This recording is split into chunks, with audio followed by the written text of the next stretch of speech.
Israeli Prime Minister Benjamin Netanyahu threatens Iran over its nuclear energy program. Netanyahu says Iran will be the primary challenge of the new government he intends to form. He made the remarks after exit polls for Israel's legislative elections showed his ruling coalition had lost at least 10 seats to centrist and far-right rivals. Netanyahu's right-wing Likud Beitenu coalition is forecast to win 31 or 32 seats in the 120-member parliament.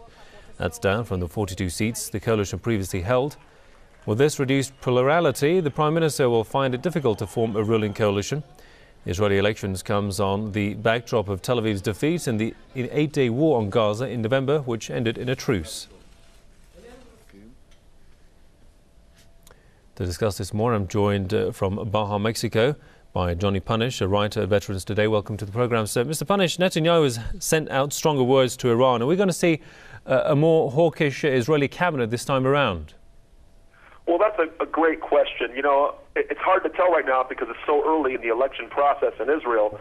But it appears that Netanyahu doesn't have a clear mandate in Israel. So he may be talking hawkish, but that may be just rhetoric, especially because in the United States, after you saw President Obama give his inauguration speech yesterday, it's not easy to see that President Obama is going to stand with a hawkish Netanyahu.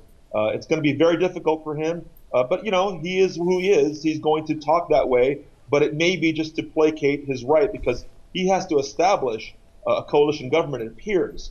Again, it's too early to tell, but this is Netanyahu, and he's typically the same.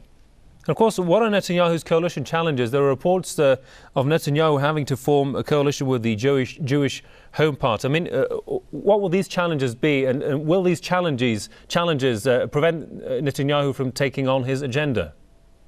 Well, it's certainly possible. I mean, clearly, there are many people within the Israeli coalition government that's going to come that are not interested in attacking Iran. So there is a lot of rhetoric going on, a lot of hawkishness, there's a lot of push and shove, but there's a lot of people on the back end that are going to be pushing Netanyahu not to attack Iran and get off this track. But it's very early to tell. We'll know in the next coming days what actually does transpire within Israel. But really the key is not just Israel, because they can't go on their own. They cannot attack Iran all by themselves unless they're absolutely crazy. They have to have the U.S. support.